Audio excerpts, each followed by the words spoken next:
Hello friends, welcome to CS centre Delhi. आज हम discuss करेंगे करंट अफेयर स्टैटिक्स में कौन कौन से आर्टिकल्स हमारे एग्जाम्स के पॉइंट ऑफ व्यू से इंपॉर्टेंट है। हम देखते हैं द हिंदू। सबसे पहले हम देखेंगे उसमें 4 से 5 आर्टिकल जो है कि इंपॉर्टेंट है। इसमें इकोनॉमिक्स, इकोलॉजी, एनवायरनमेंट, आईआर के पॉइंट ऑफ व्यू से कवर करेंगे। हिस्टोरिकल कोई ऐसा आर्टिकल नहीं है, that's why we are not going to discuss. First of all, सबसे पहले आज मैं डिस्कस करने वाला हूँ, देखिए पॉलिटी से रिलेटेड सवाल है यहाँ पे। अभी हुआ है, कॉन्टेक्स्ट क्या है। अभी मणिपुर, ये हमारे लोकसभा का इलेक्शन चल रहा है। मणिपुर में इलेक्शन हुआ है, वहाँ पे कुछ वायलेशन हुआ है। उस वजह से वहाँ की जितने भी पोलिंग बूथ पे वायलेशन हुआ है, उस पोलिंग का फिर से रीशेड्यूल करके फिर से पोलिंग पड़ेगी। तो अब यहाँ पे सवाल ये उठता है, किसके पास ये अथॉरिटी होती है कि रीवोटिंग का जो है कि, ठीक है, फिर जो है कि रीवोटिंग का जो है कि कॉन्सेप्ट ला सकता है, या फिर से कह सकता है कि ये जो वोटिंग पड़ी हुई है ये जो है कि आपकी इनवैलिड है। कॉन्टेक्स्ट यहाँ पे हम फिर से देखते हैं। सबसे पहले आपसे देखते हैं, हमने कहा लोकसभा का जनरल इलेक्शन हो रहा है।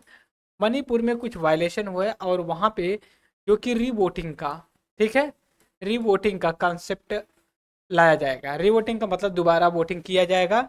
तो ये बात ये आती है, किसके पास ये पावर है, ठीक है, किसके पास ये पावर होती है कि ये जो है कि वोटिंग का दे सकते। तो सबसे पहले देखिए, इलेक्शन कमीशन ऑफ इंडिया होता है, इसके पास पावर होती है। दूसरी चीज, इसी के कॉन्टेक्स्ट में यह भी हम बता दें कि री काउंटिंग री वोटिंग में अंतर ये है फिर कि दोबारा, ठीक है, दोबारा दोबारा वोटिंग करना कुछ रीजन की वजह से। रिकाउंटिंग का मतलब ये है कि दोबारा दोबारा जो कि गणना करना किसका, वोटिंग कितने पड़े हुए हैं। तो ये रीवोटिंग का जो कॉन्सेप्ट है या वोटिंग का कॉन्सेप्ट है, अथॉरिटी है इलेक्शन कमीशन ऑफ इंडिया के पास, ये कर सकती है। बट रिकाउंटिंग की जो अथॉरिटी है, जो रिकाउंटिंग करवा सकता है, उसको रिटर्निंग रिटर्निंग ऑफिसर कर सकता है, ठीक है। रिटर्निंग ऑफिसर जो है कि ये कर सकता है कि भाई आप रिकाउंटिंग करवाएं। इस कॉन्टेक्स्ट में हमने बात किया। अब हम चलेंगे अब अपने नेक्स्ट आर्टिकल पे, दूसरी दूसरी तरफ, कि कौन सा आर्टिकल हमारे एग्जाम्स के पॉइंट ऑफ व्यू से इंपॉर्टेंट है। पेज नंबर 5 पे हम चलेंगे, सीधे अपने पेज नंबर 5 पे चलेंगे और वहाँ पे हम डिस्कस करेंगे ये प्ले करके। ये आपका जीएस पेपर 3 और mains and GS paper 1 first में जो कि काम करेगा। तो सबसे पहले मैं आपको बता दूं यहाँ पे कॉन्टेक्स्ट क्या है। 30 साल के बाद, और यहाँ पे एक ऐसी, ठीक है, यहाँ पे एक ऐसा सिस्टम लाया गया जहाँ पे ये बताया जा रहा है कि देख सकते हो, dead stream spring back to life after 30 year. जो एक स्ट्रीम का मतलब ये है कि कोई एक ऐसी नदी हो जहाँ से पानी बह रहा हो, या पानी बहने का जो स्रोत है वहाँ को फिर से उसको रीजनरेट करना। पिछले 30 साल में कुछ नहीं हुआ। 30 साल पहले वहाँ से पानी की धारा बह रही थी, लेकिन कुछ रीजन की वजह से वहाँ पे जो कि ब्लॉक्ड हो गया था, और उसको जो इकोलॉजिस्ट थे, या फिर जो एनवायरमेंटलिस्ट थे, या फिर जो वहाँ के एडमिनिस्ट्रेशन थे, लोगों ने मिल करके फिर उसको जो कि जीवित किया, पुनर्जीवित करने का काम किया है। तो हमारे लिए सबसे बड़े इंपॉर्टेंस ये होता है इकोलॉजी इन्वायरमेंट के पॉइंट ऑफ व्यू से, कि जब ऐसी कोई चीज़ें होती तो हम उसको एक अपना अलग यूपीएससी सिविल सर्विसेज के एग्जाम्स के पॉइंट ऑफ व्यू से इंपॉर्टेंट जो होता है हम उसको फिल्टर करें। तो सबसे पहले देखिए, ये प्लेस का क्या नाम है, इडुक्की। इडुक्की प्लेस है, यहाँ पे इडुक्की प्लेस है जो जो आपका केरला में पड़ जाता है। केरला एक कोस्टल एरिया है, ये हमें पता होना चाहिए, वेस्टर्न घाट का पार्ट है जो मालाबार पार्ट का एक हिस्सा बन जाता है। दूसरी चीज़ है, ये 2021-24 के बीच में रीस्टोर किया गया और उसको जो कि किया गया। देखिए 30 साल 1990 के आसपास ऐसी चीज़ें हुई थी, लेकिन वहाँ पे ऐसा नहीं कि नेचर ने किया था। कहते हैं नेचर अपने बारे में बहुत अच्छे तरीके से जानता है। अगर आप उसको डिस्टर्ब करेंगे और अपने हिसाब से नेचर को बनाने की कोशिश करेंगे, तो नेचर क्या करेगा, अपने आप को बैलेंस फिर करने के लिए आपकी या फिर जिन्होंने उसको नुकसान पहुंचाया है उसको खत्म कर सकता है। दैट्स व्हाई यहाँ पे हम देख रहे हैं कि क्या रीजन रहा है। देखिए, एक ब्लैक वेटल नाम का एक ट्री होता है। जनरली आप बोल सकते हो कि ये बहुत फ्लावरिंग ट्री होता है और फलता है। वो एक तरह से बोल सकते हो जो नेटिव इंडिया का नहीं है, वो आपका ऑस्ट्रेलिया का नेटिव है। नेटिव मतलब वहाँ उसकी जो कि घरेलू जो है कि प्लेस है। तो वहाँ पे इसको प्लांट किया गया और उस वजह से उस एरिया में इतना इसका पॉपुलेशन बढ़ा, ठीक है, इसका नंबर्स ऑफ द ट्री बढ़े, जिससे उस स्ट्रीम का डेड हो गया। राइट। ये तो हमने बात कर लिया। और ये जो प्रोग्राम चलाया गया, इनिशिएटिव चलाया गया, दो दो दो ऑर्गेनाइजेशन के तहत चलाया गया। एक है UNDP, united national development programme, और दूसरा है NABARD, national bank for the agriculture and rural development के अंतर्गत। लेकिन ये जो प्रोग्राम चलाया गया है, इसके लिए जो फंड्स वगैरह की जो जरूरत थी, इसको कैंपा फंड्स के अंतर्गत जो है कि इसको फंडिंग दिया गया है कि इसको रिन्यू किया जाए। अब इसके कॉन्टेक्स्ट में Indian navy conduct exercise, page number हम कौन से पे चलेंगे, 9 पे। पेज नंबर हम 9 पे चलेंगे। ये पेज नंबर आपका 5 है, ठीक है। एक सेकेंड, हम पेज नंबर 9 पे चलते हैं। एक सेकेंड, पेज नंबर 8 है ये, पेज नंबर 9 पे चलते हैं। पेज नंबर 9 पे चलते हैं। अभी देखिए, इंडियन नेवी ने एक अपना, नेवल ने एक अपना एक्सरसाइज किया, एक प्रैक्टिस जो है कि किया है। तो उस प्रैक्टिस का नाम क्या है, देख लिए, पूर्वी लहर। पूर्वी लहर का मतलब, पूर्वी का मतलब है ईस्टर्न, और लहर का मतलब धारा होती है। लहर का मतलब एक तरंग होती है, धारा होती है। इस कॉन्टेक्स्ट में हम बात करेंगे। ये जो पूर्वी लहर है, इससे अगर सवाल पूछा जाएगा तो ये पूछ देगा कि पूर्वी लहर जो एक तरह का एक्सरसाइज है, ये किससे रिलेटेड है, आर्मी से, नेवी से, एयरफोर्स से, किससे रिलेटेड है। तो ये पूर्वी लहर जो कि नेवी, इंडियन नेवी से रिलेटेड है, ये ईस्टर्न घाट पे जो कि कंडक्ट करवाई गई है। तो इसलिए पूर्वी का मतलब ईस्टर्न घाट हो जाता है। ये चीज़ हमें पता होना चाहिए। नेक्स्ट है उनका रेगुलेट बैन। अब यहाँ पे देखिए, एक और आर्टिकल आया हुआ है। इसमें एक आ जा रहा है कि इंडिया जो अपने सिंगल यूज प्लास्टिक उसको रेगुलेट कर रहा और ना ही कि उसको बैन कर रहा है। तो सबसे पहले हमें रेगुलेशन और बैन के रूप में डिफरेंसेस पता होना चाहिए। रेगुलेट करने का मतलब ये है कि ये आप धीरे धीरे उसको कम करिए, ठीक है, due course of the time. हम उसको बताएं कि कहाँ पे यूज किया जा सकता है, कहाँ पे नहीं किया जाना जा सकता है। जैसे मान लीजिए, हमने कहा कि घर से जब हम निकलते हैं थैली सब्जी लेने के लिए, तो हम घर से थैला नहीं लेते हैं, ठीक है, और वहाँ पे जाते हैं, करेला, आलू, प्याज, टमाटर, धनिया के लिए अलग अलग थैली ले लेते हैं। लेने के बाद उस थैली को हम फेंक देते हैं। अगर हम घर से बैग अपना एक थैला लेकर के आए तो पॉलीथीन की जरूरत नहीं पड़ेगी। बात समझ रहे हो। तो इस वजह से भारत सरकार इस तरह का रेगुलेट कर रहे हैं। बैन करने का मतलब ये है पूरी तरह से उसका मैन्युफैक्चरिंग ही बंद कर दीजिए, that is called the band. अब इसके बाद हम आते हैं, भारत सरकार ये इसको रेगुलेट कर रही है। और सिंगल यूज प्लास्टिक होती क्या, सबसे पहली बात ये हमें पता होना चाहिए कि सिंगल यूज प्लास्टिक होती क्या है। सिंगल यूज प्लास्टिक दोस्तों वो प्लास्टिक होती है जिसको हम एक बार यूज करके उसको फेंक देते हैं। जैसे हम सब्जी लेने जाते हैं तो उस थैली का दोबारा यूज करते नहीं करते। 0 point something people use single use plastic for multiple time. जैसे उसको स्टोर कर लिए, फिर उसके बाद कोई कूड़ा करकट है उसमें डाल करके पैक कर लिए।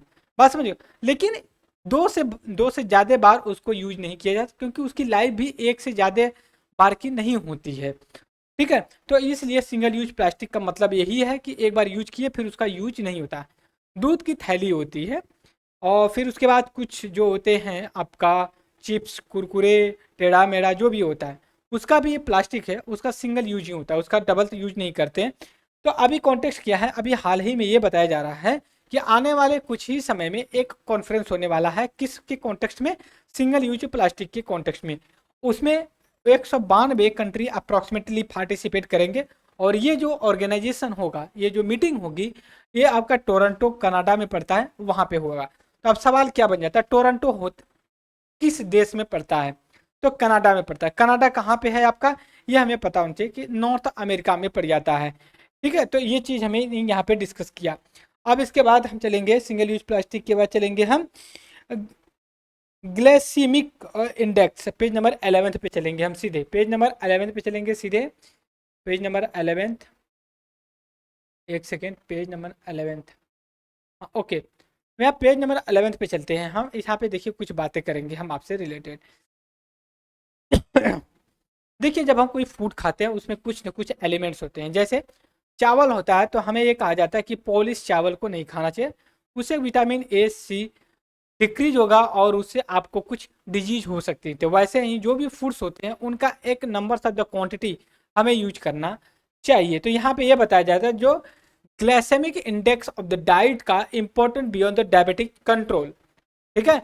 अब इसका जो बता रहे हैं हम, डाइट में जो यूज करते हैं, डायबिटीज के अलावा भी डायबिटीज कंट्रोल करने के अलावा भी हम काम करते हैं। डायबिटीज होती क्या है, सबसे पहले ये बता होना चाहिए। Diabetes like a sugar disease होता है जब बॉडी इंसुलिन प्रोड्यूस करना बंद कर देती है। इस कॉन्टेक्स्ट में हम इसको मानते हैं। अब इसके बाद green credit programme, page number 12 पे चलेंगे। ग्रीन क्रेडिट प्रोग्राम बहुत इंपॉर्टेंट 3 आर्टिकल यहाँ पे हमें देखने को मिलेगा, हम इसको अच्छे से डिस्कस करेंगे। सबसे पहले ग्रीन क्रेडिट प्रोग्राम के बारे में हमें पता होना चाहिए। पहले हम यहाँ पे जो कि इसका सेपरेशन करेंगे, सेपरेशन करने के बाद आपके साथ डिस्कस करेंगे कि वास्तव में क्या ग्रीन क्रेडिट प्रोग्राम। यहाँ पे लिखते हैं हम ग्रीन क्रेडिट प्रोग्राम, ठीक है। अब देखिए वर्ड से क्या हमें निकल कर के आता है। ग्रीन का मतलब क्या हो गया, हरित, हरित। और दूसरा क्रेडिट का मतलब क्या है, क्रेडिट का मतलब ये होता है, क्या होता है, नहीं नहीं, क्रेडिट का मतलब उधार नहीं होता है, मतलब कि आपकी वैल्यू होती है, मतलब किसी को देना, या फिर साख होता है, साख, ठीक है, साख बोल सकते हो। अब साख में भी गुडविल बोलते हैं, या जो भी बोल सकते हो, क्रेडिट करना। और प्रोग्राम है, तो ग्रीन क्रेडिट प्रोग्राम के बारे में ये बात आ रही है कि हमें, ठीक है, इन्वायरमेंट ग्रीन से रिलेटेड कुछ ऐसा प्रोग्राम हमें चलाना है, ठीक है। इसी के कॉन्टेक्स्ट में मिनिस्ट्री ऑफ इन्वायरमेंट ने एक रूल इशू किया है, ठीक है, रूल इशू किया है, और उसने कहा आने वाले समय में हम इस प्रोग्राम को इम्प्लीमेंट करेंगे।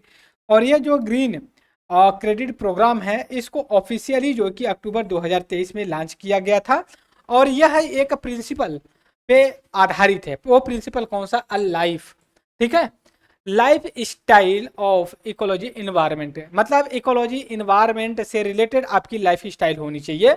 ऐसा प्राइम मिनिस्टर ऑफ इंडिया ने लाइफ प्रोग्राम का कॉन्सेप्ट दिया था ग्लासगो 2020 में, ठीक है। तो इस गोल को लेकर के, गोल क्या है इसका, sustainability and the reduce waste and improve natural environment के पॉइंट ऑफ व्यू से जो कि इसको किया जाता है। लेकिन यह भी बात हमें पता होना चाहिए, बहुत सी कंट्रोवर्सी है ग्रीन क्रेडिट प्रोग्राम के कॉन्टेक्स्ट में लेकर के।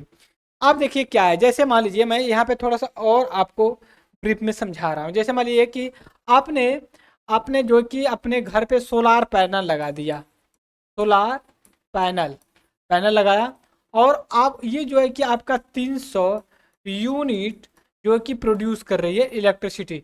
लेकिन आपको जो नीड है, ठीक है, आपको नीड कितनी है, 200 यूनिट की है, ठीक है। तो आप बचे हुए रिमेनिंग 100 यूनिट का क्या करिएगा, तो आपको ये ऑप्शन मिल सकता है, आप इसको सेल कर दीजिए, ठीक है, सेल कर दिया, वेस्ट कर दीजिए। तो जब आप सेल कर देंगे 100 यूनिट का आपको इनकम होगी।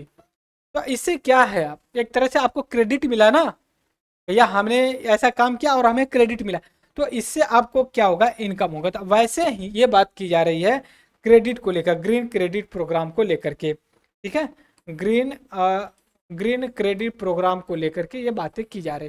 तो अब इस कॉन्टेक्स्ट में हमें बात, हाँ, श्रेय देना हो सकता है, बोल सकते हैं आप। तो दूसरी चीज यह भी है यहाँ पे, इसके लिए बड़े हैं लोग क्रिटिसाइज कर रहे हैं कि एक तरह का ये ट्रेडिंग हो जाएगा, लोग ट्रेड करेंगे एज ए बिजनेस के रूप में, बात समझ रहे हो? तो इसलिए बोला जाता है कि कोई चीज यूनिवर्सली ट्रूथ नहीं होता है, वो समय समय के साथ उसका जो कि वैलिडिटी डिसाइड किया जाता है। ये कह रहे हैं community out of the environmental conservation, एक कम्युनिटी के हिसाब से करेंगे और ना कि हम इन्वायरमेंट को प्रोटेक्ट करेंगे। पहला क्रिटिसिज्म कर रहे हैं, planting tree does not automatically boost ecosystem. अगर आप ट्री प्लांट करके कार्बन डाइऑक्साइड को ऑब्जर्व कर रहे हैं, इसका यह मतलब नहीं है कि आप ऑटोमेटिक जो कि इसको इंक्रीज। फाइनली ये कह रहे हैं कि green credit that result store the carbon में भी use for the carbon trading के रूप में भी इसका यूज किया जा सकता है। अब इसके बाद देखिए मिनिस्ट्री ऑफ एनवायरनमेंट ने स्टेटमेंट जारी किया है। अब इसके बाद नेक्स्ट हमारा आर्टिकल होगा global outlook of the economic. Global outlook का मतलब ये हो गया कि हमें विश्व की जो कि अर्थव्यवस्था को देखना। इंटरनेशनल मॉनेटरी फंड्स अपनी जो है कि ग्लोबल फाइनेंशियल स्टेबिलिटी रिपोर्ट में जो कि पब्लिश किया है, और उसमें इसने अपनी चिंता को जाहिर किया है हाई इन्फ्लेशन को लेकर के। यह चिंता यह व्यक्त कर रही है, इसका यह मानना है कि आने वाले समय में high inflation, geopolitical tension and unstability in the political scenario in the world में बहुत से ऐसे फैक्टर्स रोल प्ले करने वाले हैं, जिससे हमारे इकोनॉमिक वर्ल्ड इकोनॉमिक में जो है कि इस तरह का सिचुएशन बन सकता है। तो हम बात करेंगे ग्लोबल फाइनेंशियल स्टेबिलिटी रिपोर्ट के बारे में अलग से, जब इंडेक्स के बारे में हम बात करेंगे उसको लेकर के। दूसरी next article, sugar process food harmful. अभी देख लिए एक रिपोर्ट आई है, नेस्ले होता है ना, नेस्ले एक ब्रांड है, उसमें एक बात निकल करके ये आई है कि उसका जो बेबी प्रोडक्ट होता है, एशिया, अफ्रीका, लैटिन अमेरिका में जो प्रोडक्ट सेल करता है उसमें जो बच्चों का फूड होता है उसमें शुगर कंटेंट बहुत ज़्यादा होता है, but same product Europe and America में बेचा जाता है उसमें शुगर कंटेंट नहीं देखने को मिलता है। ठीक है, the past week the sporting the returning high sugar content flavour, ठीक है, में malt based milk powder the baby food में जो कि देखने को मिलता है। और ये बोला जा रहा है कि इस तरह का अगर हम डालते हैं तो हमारे हेल्थ के लिए जो है कि खतरनाक हो। और तो हमारे लिए ये पता होना चाहिए कि भारत में कौन सी ऐसी एक एजेंसी है इन सभी चीज़ों को जो कि रेगुलेट करती है। तो FSSAI है, जिसका फुल फॉर्म है food safety standard authority of India, food safety standard authority of India. इसका एक रेगुलेशन 2018 है, इसके अंतर्गत जो कि ये रेगुलेट करता है। अब ये इसके बाद हम चलेंगे अपने नेक्स्ट आर्टिकल पे, जो हमारा नेक्स्ट और लास्ट आर्टिकल होगा, जो एक सेकंड देख लेते हैं, आउटलुक ग्लोबल गोल, ठीक है, हाँ लास्ट आर्टिकल होगा हमारा। अब इसके बाद लास्ट आर्टिकल में IR पे रिलेटेड होगा, इसको देखिए। ऑकुस, ऑकुस का मतलब हो गया आपका ए से ऑस्ट्रेलिया हो गया, ऑस्ट्रेलिया हमने कई बार डिस्कस किया है। यूके यूनाइटेड किंगडम हो गया, यूके से यूएसए से आपका हो जाता है यूएसए, यूएसए ऑको, एक 3 कंट्री का एक ग्रुप है। और चाइना ये कहता है कि यह कहीं ना कहीं nuclear weapons proliferation in the peace का पैसिफिक रीजन का एक पैक्ट है। अगर आप ब्रिटेन और अमेरिका एंड ऑस्ट्रेलिया का अगर मैप पे मार्क करेंगे तो आपको एक ट्राइंगल देखने को मिलेगा, और इसी का एक पैरेलल है जिसको कहते हैं क्वाड। क्वाड में इंडिया भी है, 4 कंट्री का एक ग्रुप है, इंडिया है, यूएसए है, जापान है एंड ऑस्ट्रेलिया है। तो यूएसए ऑस्ट्रेलिया ऑकुस का भी पार्ट है और इंडिया केवल क्वाड का है। तो ये हमने ब्रीफ में डिस्कस किया, जो हमें लगा कि हमें डिस्कस करना चाहिए करंट अफेयर विद स्टैटिस्टिक्स में। नेक्स्ट डे फिर सेम टाइम 9 PM पे मिलेंगे, तब तक के लिए thank you for the discussion, have a nice day.